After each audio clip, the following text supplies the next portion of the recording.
All right. Are we live? Can you all hear me? Great. I can hear Welcome you. to the South. Awesome. Welcome to the South Star Classroom, everybody.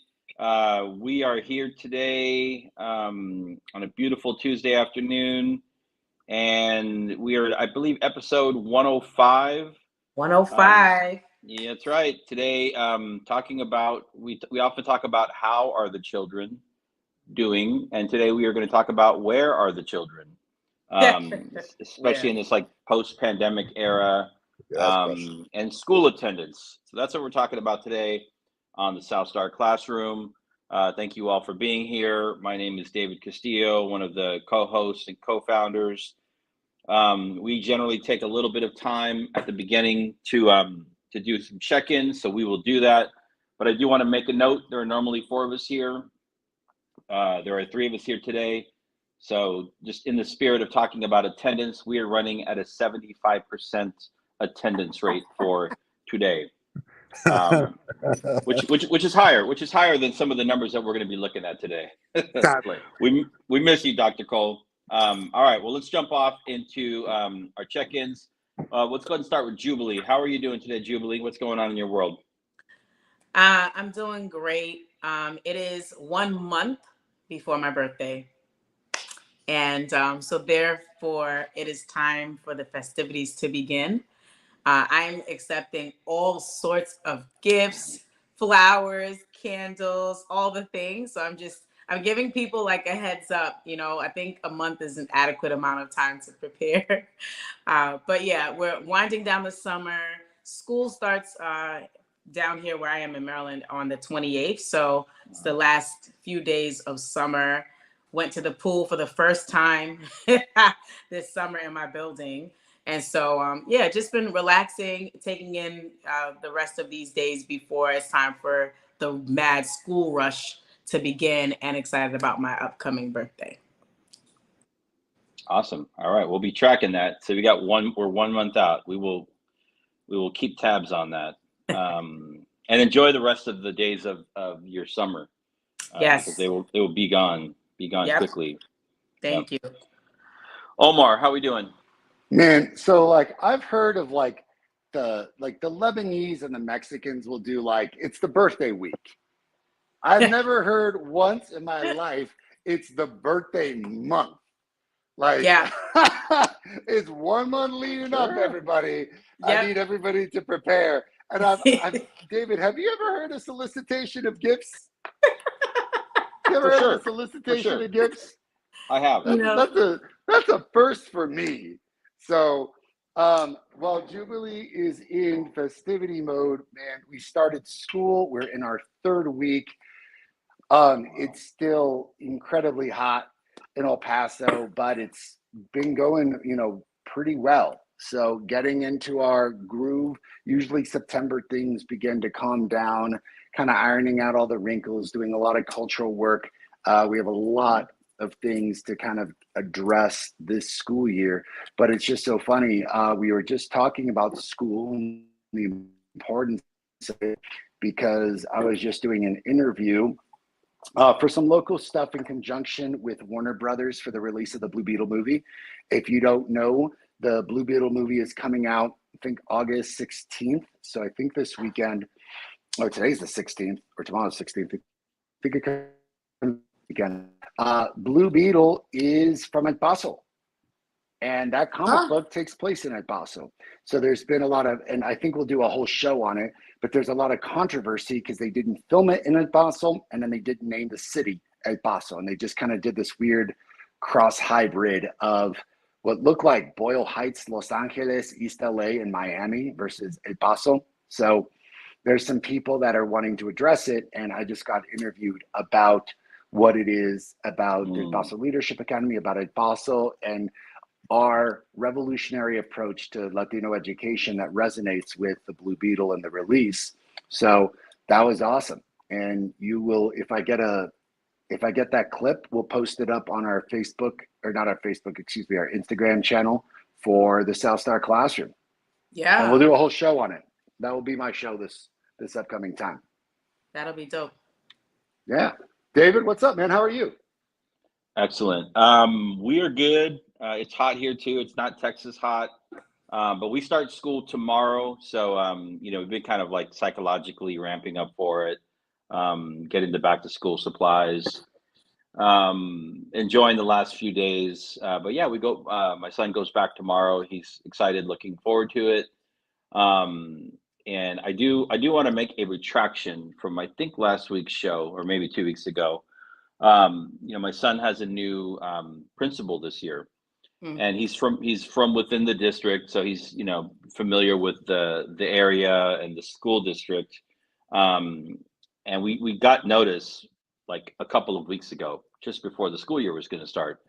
And my head always goes to like, well, this is kind of late to be notifying parents. We didn't even get to say goodbye to our outgoing principal, who Mm. was great.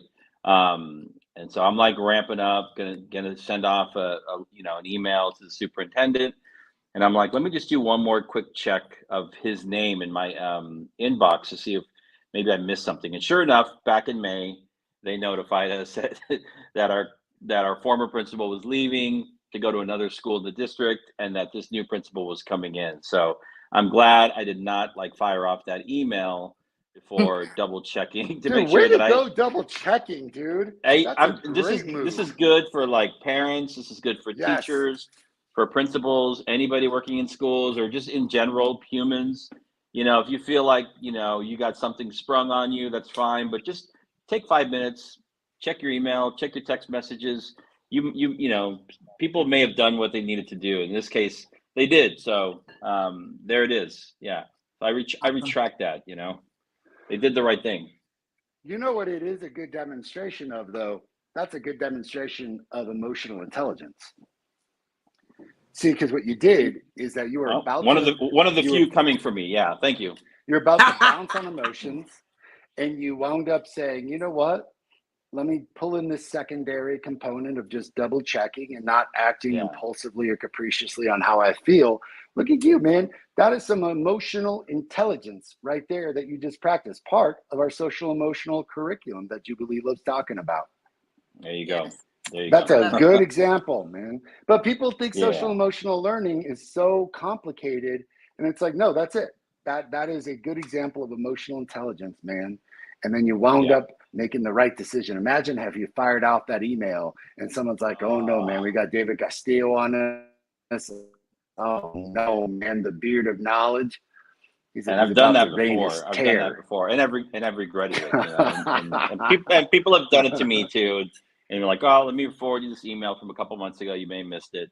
But anyhow, yeah, we have a new principal, and yeah, tomorrow's the first day, so we'll see how it goes. Orale. I love it. Before Yeah, we continue, Omar, yeah. can you flip your camera so we can get the long view or horizontal view? Are you able to do that? There we go. There you go. Boom. Boom. Awesome. Magic. Woo, thank you for checking Magic. in with me. Look at that. Oh, no Look at the problem. producing We on the look show, good. man. We look All good. right. Okay, let's jump in. We're at 3:10, and we need to let's get into the topic here. So today we are talking about school attendance, and some of the most recent data. I did share an article with the team about what this looks like across the country. But before we go into some of the numbers, I do want to state that behind every, we're going to talk about some big numbers today, like state level data, and then we'll kind of get into the more granular stories. Every time a student, is whenever a student is not able to show up to school on time or show up, period, for a day or 2 days or for how long, there's always a story behind it, right? And I think that's where we're eventually going to get to. So we're going to look at some of these numbers, and I think we're not going to. We will eventually talk about things that parents can do and that young people can do. But really, our focus today is around what schools and school systems and districts should be doing differently, given some of this data that we're looking at. So let me see if we can. I figured this out, I believe. I'm going to share to the stream. another tab. Here we go. Okay.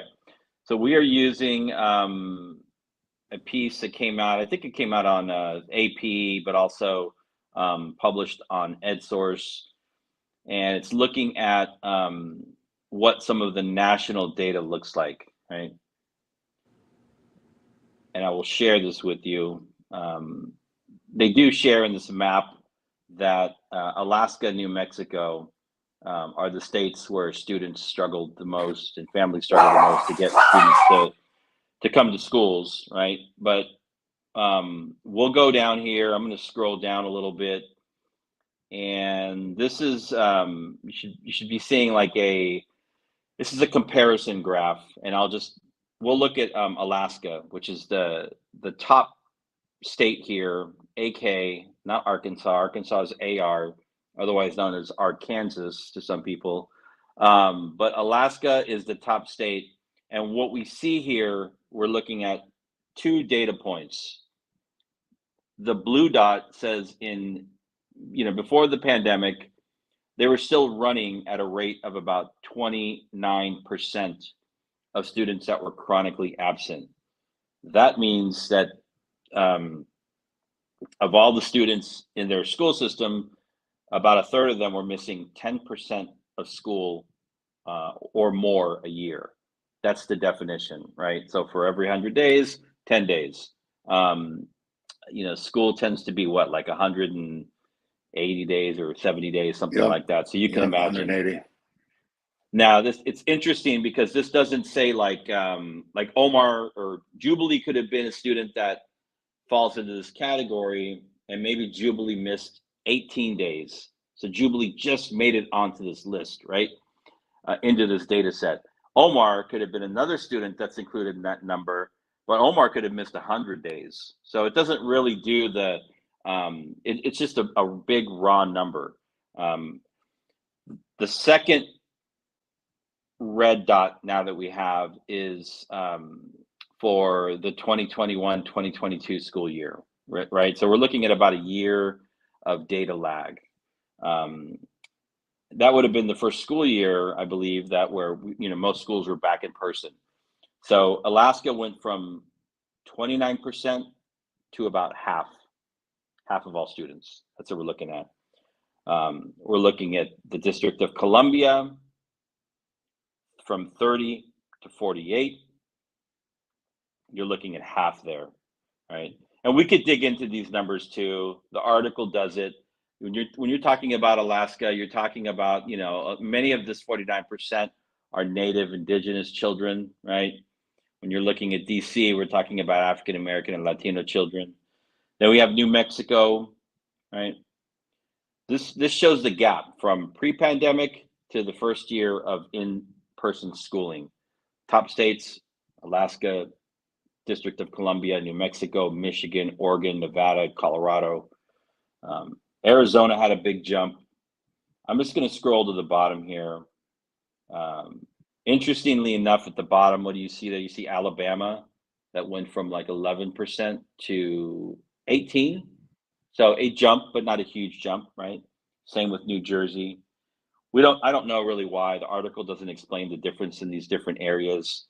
There's probably some kind of like, I would assume maybe some of the blue states got hit harder than the red states. I don't know. I don't want to make that assumption, but that might be one thing. Bottom line is that young people are not showing up to school. And once we get the data from the last school year, we can look at that too. But this is where we are. I want to stop there. I wanted to see if Jubilee, if you had any questions about the data that we're looking at, this chart. What are your first impressions after having looked at that, and then we can move into our questions. Sure. My question was kind of answered in the article a little bit because I was thinking about why, and it's saying that students are absent for a myriad of reasons. I'd love more data on that. So, financial instability, housing instability. I mean, if you look at it, you might think, oh, well, maybe it's because all these kids had COVID, but it's post-pandemic. So that is likely no longer the reason with the highest percentages. So that was my first thought, just like, what are the reasons?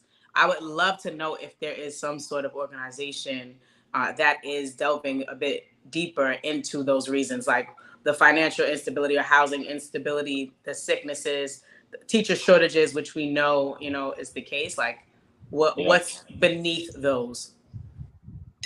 Yep. Absolutely. Omar, so we just looked at some data. I think you're with us for that. I was with us. What are what are your takeaways on what we saw? What are your initial thoughts on this big jump from pre-pandemic to the 21-22 school year and the jump in chronic absenteeism?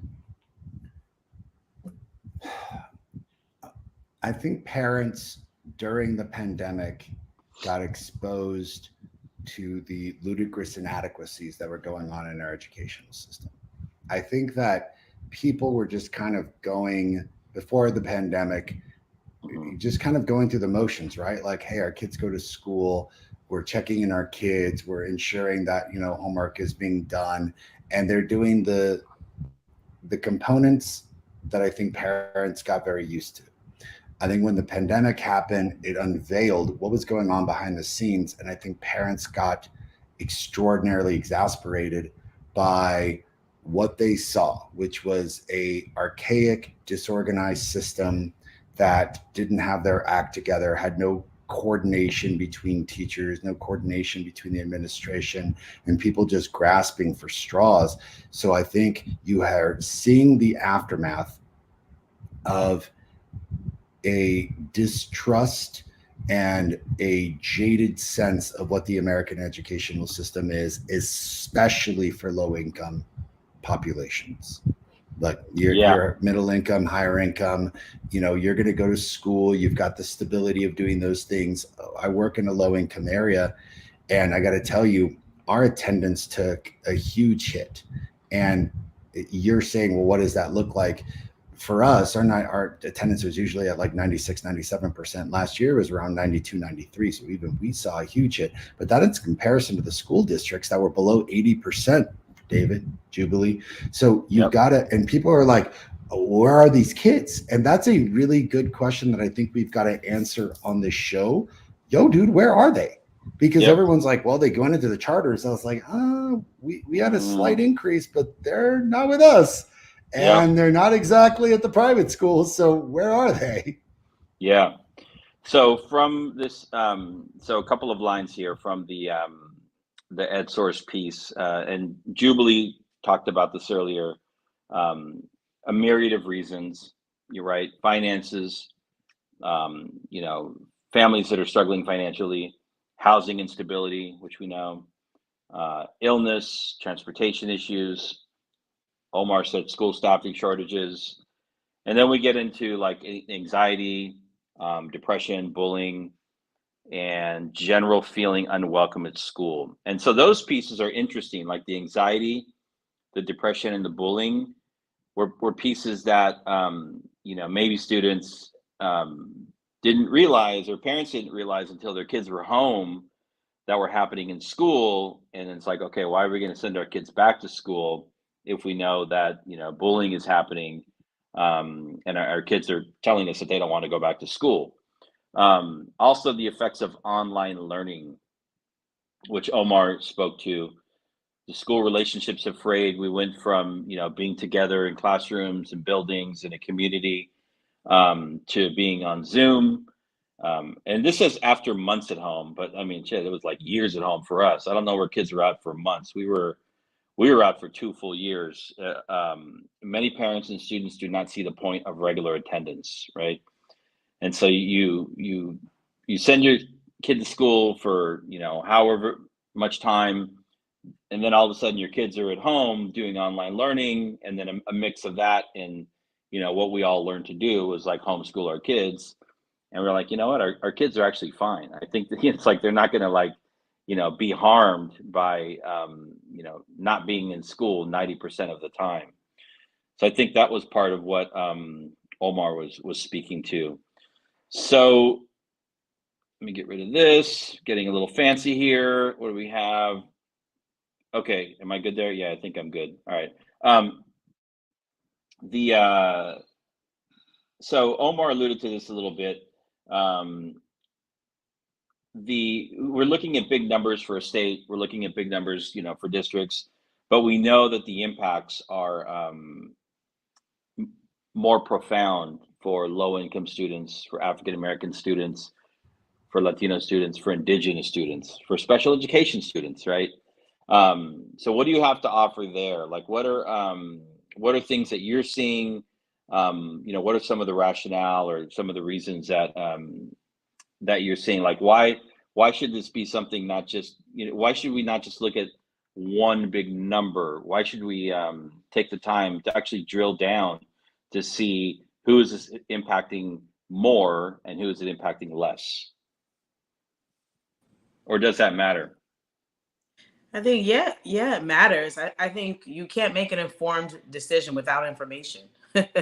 So I think that to your earlier point, Omar, like a lot changed during the pandemic. So there was the pandemic, and then there were all these Black injustices and Black Lives Matter, and all this stuff was happening all at the same time. So our nation, our world, was shifting in different directions all at the same time, kind of spun practically out of control. And the messaging that was accepted, right, even probably without much analytics or folks really digging deep, was like, you need to be in school. School matters. You can't miss a day. It's a priority.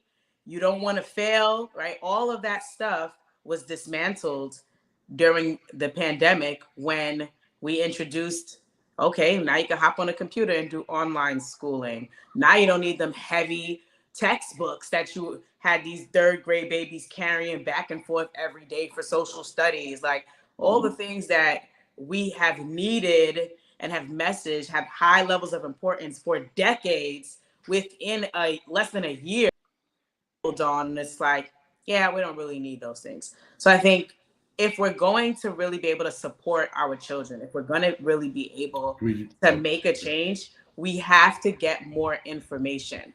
And your earlier question, where are the children, right? We have to get more information. And what I mean is, talk to the students, talk to the parents. Don't send a robocaller or a school messenger like, school begins every day at 8 a.m. Like, no one cares. They know it's you. We've got call ID. We're not picking up. We don't want to hear it. Like, talk to the people. And an example that I'll give is when I took over my the school I was principal of. And I tell this joke often because I have such high respect for the man who was my mentor at that time and our chief academic officer. And I didn't realize that I was stepping into a turnaround situation. And so we had parents leaving, they were pulling their kids, teachers were leaving, turnover rate was crazy.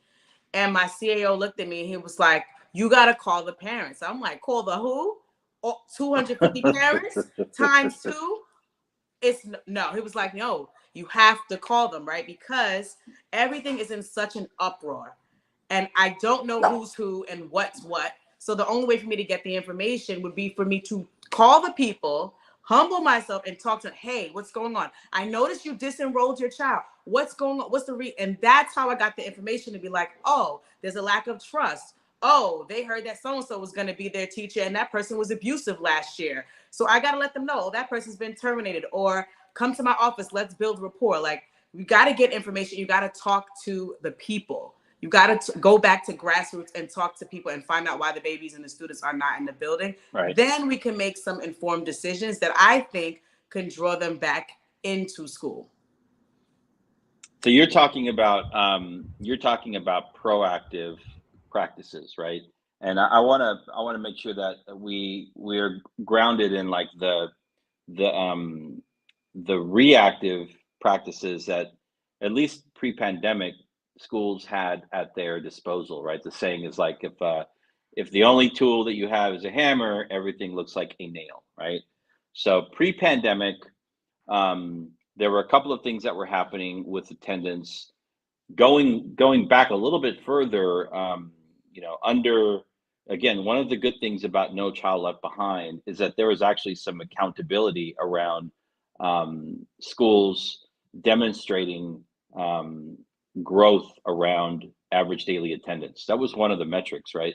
Are your kids showing up, and can you boost that number by like 1% over the next whatever, so schools had an incentive to do that. Number two, and I'm only speaking for California. I don't know how it works in your states or in other areas, but in California, they've essentially removed any kind of like financial incentive to have students in school.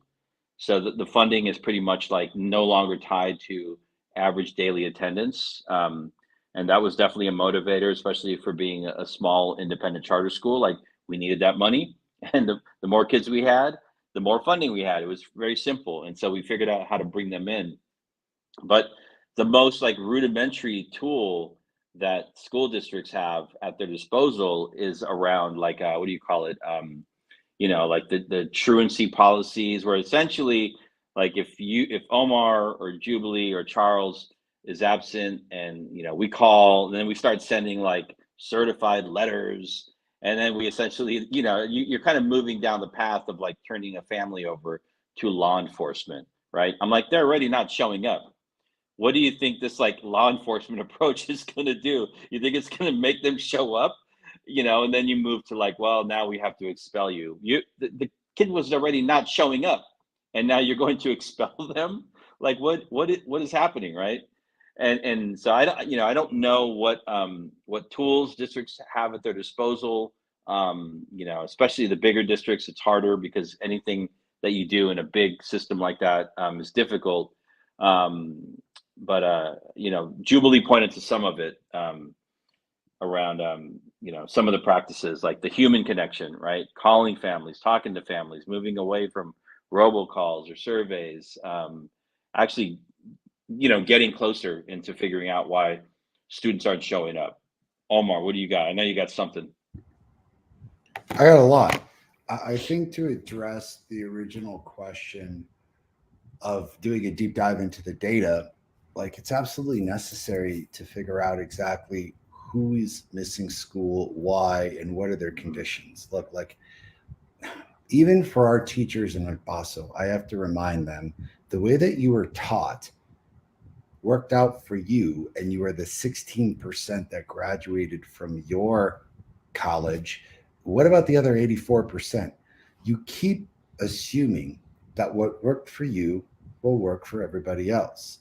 And one of the things that I think has gone tone deaf after the pandemic, and a plug for the South Star and our book that we're all working on. By the way, the book is real, ladies and gentlemen. The chapters and notes have been created, and we are feverishly writing away. And one of the components of the book is talking about education post-pandemic. Dude, what changed?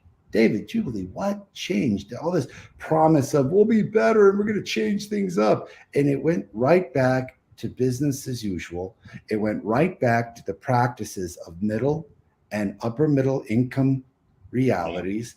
And in those middle and upper middle income realities, Jubilee, serving someone with a truancy, of course, is going to work. But for our low income kids who already have a family who has been burnt by school, burnt by government, burnt by the institutions, who have a massive distrust of the systems, who are aching for something different, something new, to go right back to business as usual without understanding the data of who is this affecting the most, why is it affecting them, and then to continue those practices that were practiced before COVID was essentially a slap in the face of the low-income community of the United States. And this is another reason that we're writing our book, because I think the fundamental truth is that the United States is failing miserably at educating low-income students across the spectrum, especially if you're a minority. So all these tactics that were promised are not coming to fruition. And Jubilee's absolutely right. See, what she did as a microcosm of calling families is relationship building. It's as simple as that. And like, look, you ain't gonna get jack shit from a robocall or from a summons or from a legal notice. Like, these people are worried about paying their electricity bills. You think that another letter written in some legalese that is complicated even for all of us who have an education to read is gonna make a dent? Do you think that they've got the resources to care even if they did? All of a sudden, like that, what, they're gonna lawyer up? So I think this is an indication of the symptom, not the cure. The symptom is we have this radical demonstration of parents keeping kids at home and having huge absentee issues. The issue is that the schools haven't done shit to address the fundamental core issues of building trust, building relationships, and making school worthwhile for these children to attend. Look, just pull the veil back for everybody in the audience. The reason that everyone's like, you got to come to school every day. Absolutely. From an educator's position, I want my kids in school as often as possible because time not in school is really learning loss, right? But the truth behind it is that if a kid isn't at school, the school loses money. School systems are not paid for kids that don't show up. And for all of you listening, that is a core issue here and why they're driving these attendance things up. But then what are they doing to drive the attendance rates up? Sending summons instead of making phone calls to get to know their families? Yeah. This is once again, David, in my opinion, the school system being unprepared, highly reactive, and not understanding the root cause of issues. They're not understanding why this is happening. But more importantly, if they are, they're certainly not doing jack shit to solve it that makes any sense. This is business as usual for these folks. And I think that is, you're going to continue to see greater levels of absenteeism in low-income communities unless you devise something that's radically different. So you got my brain going. I'm thinking about French and Raven's social power theory, right? And like, so that there's 5, right? Reward, coercive, legitimate, expert, referent. And we had a system where, you know, you could use the hierarchy to impose, right? And be like, this is what you need to do, right? Yep. You could coerce, all right? You don't want to come to school, like you said, David. All right, we're gonna call the truancy police and lock you up. Ooh, right? Or the reward thing where we're going to give you some sort of monetary incentive or some sort of incentive that's going to draw you in. And I think something that we talked about a lot, you know, on our show is just like you said, Omar, the power of relationship building, right? And that is when it's referent power, right? Referent influence. And that's what teachers have. That's what school leaders have when they build relationships, because now you have parents and students and community members that feel connected to you, that can identify with you. And I think that one of the issues here for why this shift hasn't been made is because we have systems that are still trying to use legitimate power from the, you know, hierarchy, from that authoritative position to say, okay, you need to come to school because look at our numbers or look at this, versus we need to change our power structure and our power stance and our influence stance and use, you know, the fact that you feel connected to me, our reference stance, our referent power to draw you in. And then the other piece is the expert piece, right? So like in that same model, they talk about the expert influence or expert power. Well, what is it that schools provide that you just can't get at home in your living room? Like, we've all been in classrooms where that joint is magic. Like, you can stay home if you want, Johnny, but you missed this science experiment in Ms. Johnson's house. Like, you did not see that thing explode. Like, you didn't see, you know, how, like, you weren't there, you missed it. And I feel like we had that. We have all been in classrooms where it's like, man, you should have been here. And I think that if we would commit more to getting children to get back to that place or to evolve to that place where it's like, yeah, you could log on to Zoom or Teams or what have you, but the magic's happening in the building. That smile that you get, that handshake that you get, that high five that you get from your teacher, the conversations you have at lunchtime and on the playground, and right, like whatever, like Jubilee, I want to all these things. I want to really quickly interject if you're not here, you know, and ask you, why is that so meaningful?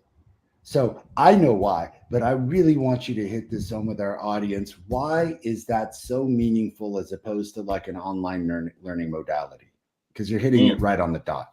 Why? I mean, Tell me. I think it's a different sort of learning experience because you have all the modalities happen at the same time. You're engaged in the task, right? You're engaged in socialization, right? Connecting with peers. So there, to me, is even more learning because you're getting to be in the moment, hands-on experience, right? So it's definitely going to connect with your memory even more. So you're able to participate in discussion. You're able to get feedback in the moment from your teacher if it has to do with some sort of experiment or what have you, right? You're just able to get way more feedback and way more hands-on experience, way more meaningful conversation, and way more context being in the building in the moment. There's no replacing that. That's like even if we changed to like how or an attorney, right? Like you go into a courtroom, you go into an OR and you actually get in there. Well, we need our children to be doing the same thing for their classroom experiences. That's right. And as a parent of a student with who has an IEP, right? So my son had just gotten an IEP like pre-pandemic, and then all of the services just like basically weren't important anymore, right? So I want to, and it sent a message to us and our family that the school did not necessarily value those supports and services. So it sent the message that like these things are not important, right? And so for us, that then devalues the value of like education, not as a whole, but in that particular system that we're in Oakland Unified School District, right? We're living in a very different reality now, a different public school system in the same state in California, which has a very different kind of value-based system. But I want to point these things out because we're talking about them, and I want to move on. Two more statements from this piece that we're looking at in EdSource. So absent students not only miss out on instruction, but think about meals, counseling. We talked about socialization for young, for preteens, for teens. I mean, this is when they are social animals, right? And they putting them in front of screens is kind of like we intentionally or not intentionally created an addiction issue to screens, right? And social media. And then also, other types of services, counseling services, like psychological services, occupational therapy, speech and language services. We know that these are all best done in person, face to face, human to human, right? And then the last piece here, and we'll move on, is so we're talking about the long-term consequences of disengaging from school. There's a couple different levels here, right? You're like, children aren't coming to school. If they're not in school, we shouldn't even be talking about the literacy crisis, right? Because they're not going to learn how to read if they're not in school.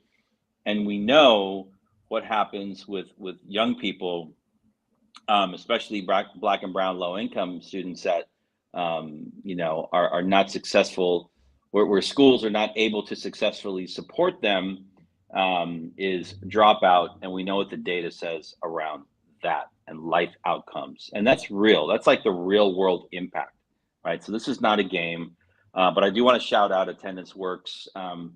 This is a quote from their executive director. They do really good work. I vouch for them.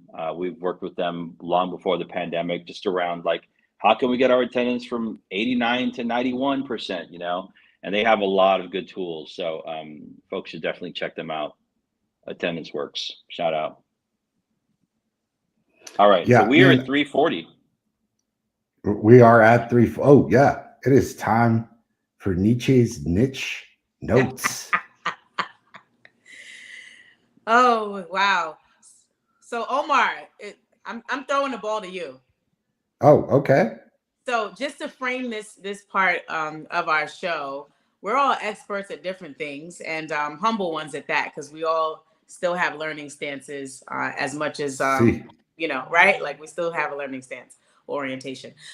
So what we want to do is ensure that we are leaving you with tools from our convo, right? We have ed convos that convert into ed tools. And so, Omar, what expertise, so what can you share from your expertise that can support our listeners today connected to raising attendance levels at their school, or connected to whatever you feel like is going on at this point of the school year? Orale. I know you're going to get into the social emotional stuff, so I'm going to hit on two main points. One, I think, is three main points. One, I'll be quick, is just general relationship building, period. And what I mean by that is not just your principal to the parents and the teacher to parents. How are you building meaningful relationships with kids inside of your school, creating an advisory system where kids feel heard, where they are given the opportunity to speak, where they are given the opportunity to be heard, where they are also given the opportunity to have a stake in how their school makes decisions? If kids don't in any way feel a part of a system and don't feel that their voice is heard, which is, by the way, a very essential management technique, like, dude, they're going to check out. Like, that's number one. So number two is, I always say the best classroom management tool is an excellent lesson plan. Dude, if your school boring as hell, why the hell are you going to come? I've had parents endlessly ask me, what is it about your school? My kid would refuse to go to their previous school, and now they are waking up early and begging me to get to that school early because they don't want to miss what's going on. And I'm like, yeah, dude, if school was fun, if school is meaningful, if you're building these incredibly key relationships with kids, then they don't want to miss it because, as David articulately said, it's part of their family, it's part of their social fabric. But if it doesn't feel that way, I don't blame them for not wanting to be there. I think the third thing that I truly want to emphasize is, where are we getting to the root issue here? I constantly feel that people don't understand how to get to the root issue of something and solve the root issue. Once again, it's like, kids aren't coming to school, so let's start sending truancy letters and hope that they all show up. I'm like, yo, you are tone deaf. You are not looking at the root issue, which is essentially you and how you're running the school, which gets into the point of, like, I don't think adults know how to adult.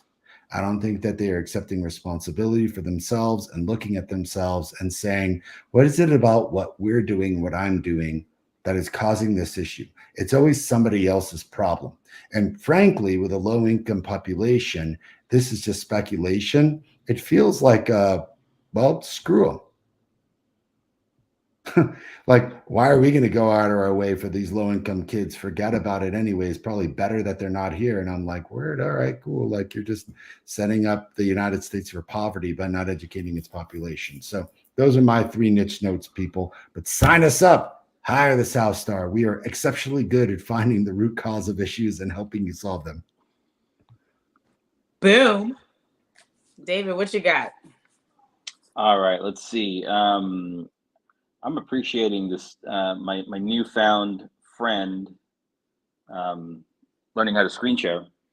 So yeah, I think what I have to offer is, so this again is a resource from, so this is like for schools, right? So if you're running a school district or a charter school network or an independent school, whatever it might be, partnering with families around attendance. I think there's part of it could be like education, educating parents around,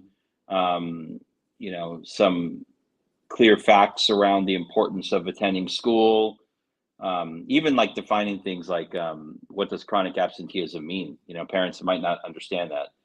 And then, partnering with parents to help them to, understand how they can, what they can do, right? How can parents help make school attendance a priority, right? Making sure that young people are engaged, sharing information, the two-way communication. Do parents understand attendance policies, why they're important? Also making sure that parents have access to, not only grade information, but attendance information. All of these different things I think are at top of mind. So there are resources out there for, you don't have to make this stuff up on your own. There's good stuff out there.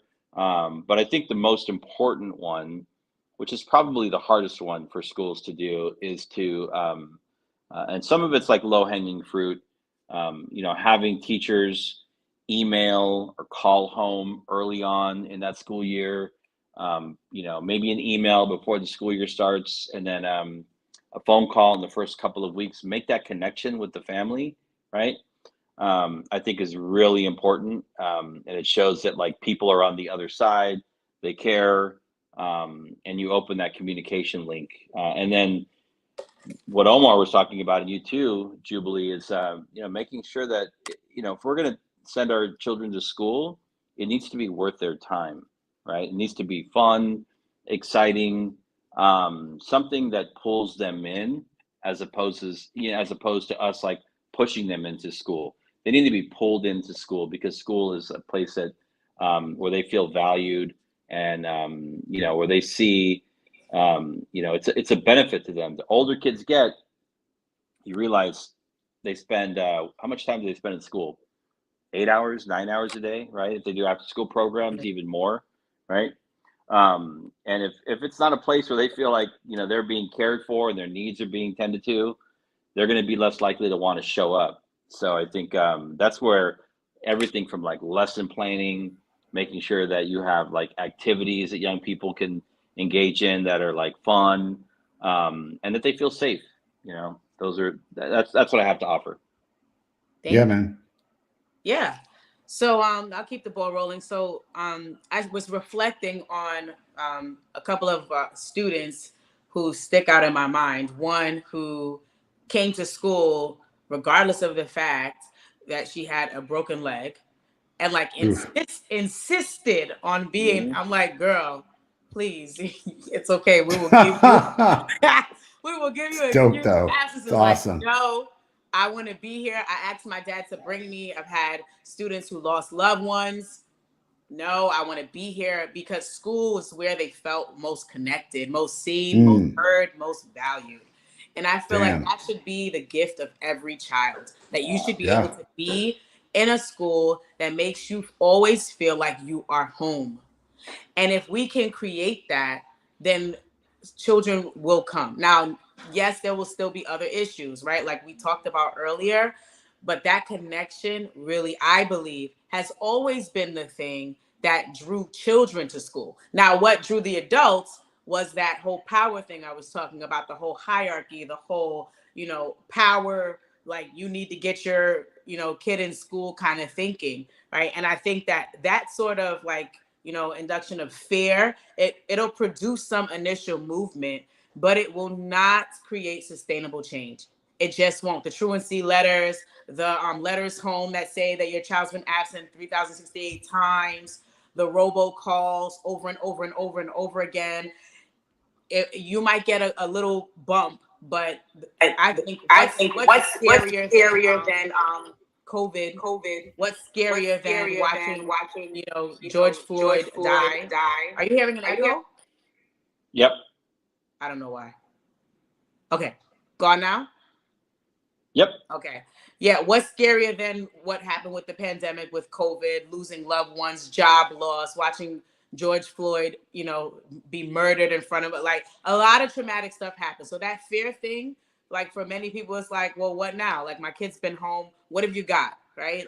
So in terms of priority, school just, it took a hit down. But I think that we can revitalize it if we, to Omar's point and to your point, really begin to heighten connection and building authentic relationships. So that's one, just those examples, not to use fear. Two is get on the phone, send your emails. I always tell like leaders that I coach, right? By land, by sea, by air, right? Don't just communicate in one way. And then when you're done, do them all over again, right? So like the call on the phone and make sure that you're connecting with people. Have your people in the office do it. Have people in the building be arms, outstretched arms, because the school is a community-based organization.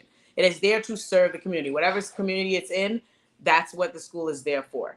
And lastly, to your point, David, I have show students their reflection in the schedule. So you have, a lot of, kids, they're on TikTok, or they like to dance, or they like music, or they're creative in that way, or they love anime, or they love chess, or they love video games, or whatever. Find ways through this whole, through data pulling in these conversations to show your students a reflection of themselves in your schedule or after school. But I think if we can, do a mixture of these things, that we can really show students that school is a place that can't be replicated outside of it, that you need to jump on in and experience what school has to offer, and that we're ready for them. And those are my niche notes. Woo. All right. So we are at 3:52. Do we want to do some social media promo right now? Yeah, man. Yes. And then final thoughts. Absolutely. Please, we hit 100 followers on Woo-hoo! Instagram. This is my happy dance. And so we want to say thank you for following us on Instagram at the South Star Classroom. And you could also follow us on YouTube. That's on Dr. Charles Cole's The Third page. Both links, if you follow us on Instagram, are in the bio, right? And you'll see that we are also tagged in those posts. So you can follow our individual pages, and you can follow us at the South Star Classroom on Instagram and on YouTube. There it is. Yep. All right. Thank you. Okay, so let's wrap up into closing thoughts. We've talked about a lot today, from the big macro level and some of the statewide data, and then we've gotten into the weeds around some of the demographics and specific strategies. So given all that in mind, I guess I'll take the advantage here and go first. So pre-pandemic, when I was principal at Oakland Unity High School, we had, generally speaking, a Latino and African American student population, right? All low income. So those are the students that we worked with. But even within that particular demographic, our students that were chronically absent for different reasons, right? Like, we had highly motivated students that were,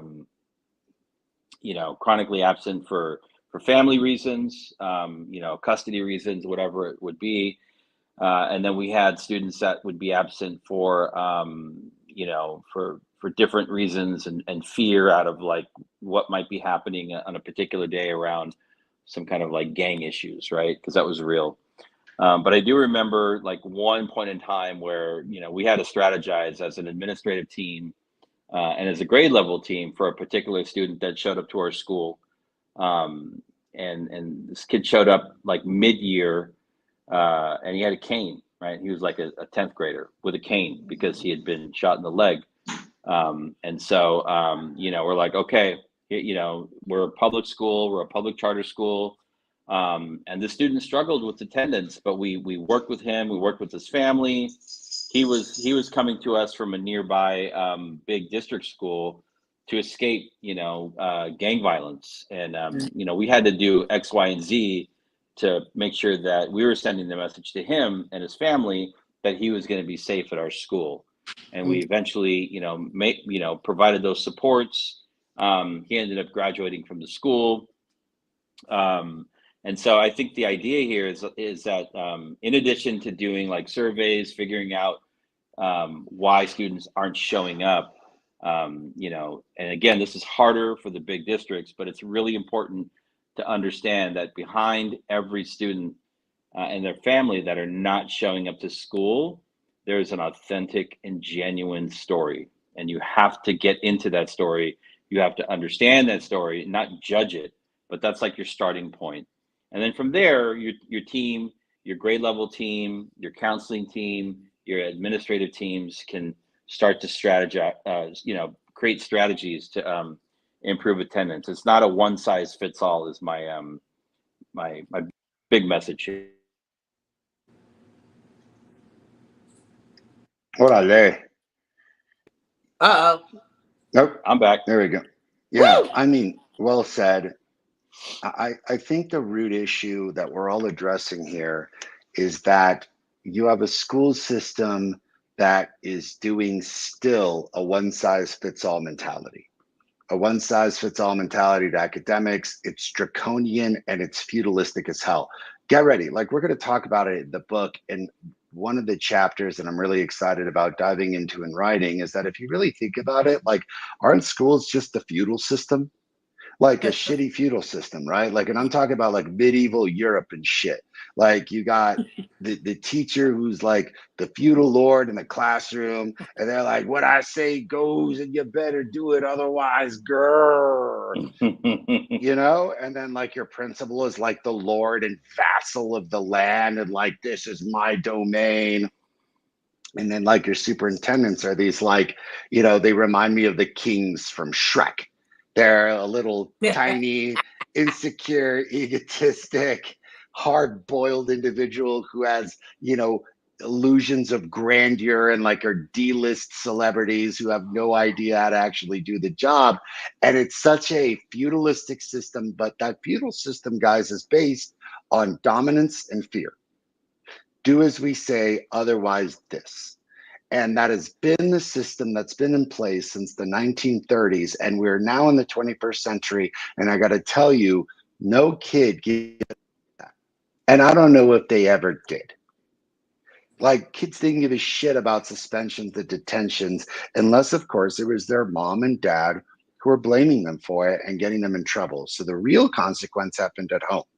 This is the 21st century, kids. And we're still using not only 1930s technology, but draconian overlord ideologies from white Europe in the medieval times, which always reminds me of Monty Python. Well, how'd you become king then? I didn't vote for you. You don't vote for king. It's just outdated. And we have to think about what not only are the root issues that we need to solve, but how are we advancing the work that we're doing with children who are incredibly intelligent, who have the world's knowledge at their fingertips, who have a say, who have opinions, who have a general interest in doing something. And how are we recreating this system? Because the system is killing their creativity, killing their voice, killing their vibe. And if anyone doesn't believe me, why don't you take a look at the statistics we just demonstrated today? Because they ain't coming to your schools, and they're not coming to your schools because you're broke, you're tired, and your tired ass is running a tired ass program that no one wants to be a part of anymore. It's time for us to actually keep our promise to parents and revamp the system we promised we would after the pandemic.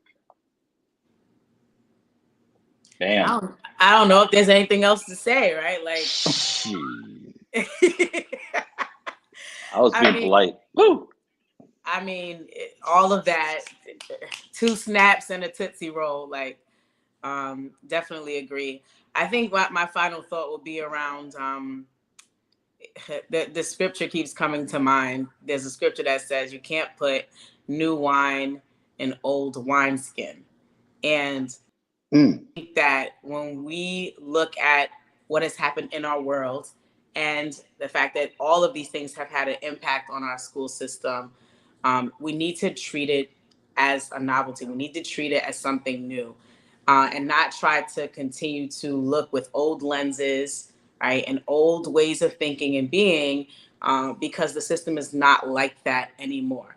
And a question popped into my mind about like, I wonder how many of the chronic absentees are high performing students, right? Or students from affluent areas, or students from, 2-family homes, or students where their parents have already graduated from college, or like, I'm so interested in what those stats say, because if the number is really just addressing those that are fully low income or what have you, if I'm thinking about going to school and I'm not doing well, or maybe it's not necessarily prioritized in my household, I'm not going to be running to a place where that also makes me feel like a failure, where I don't see myself, where there's nothing programmatic that draws me in or makes me feel connected.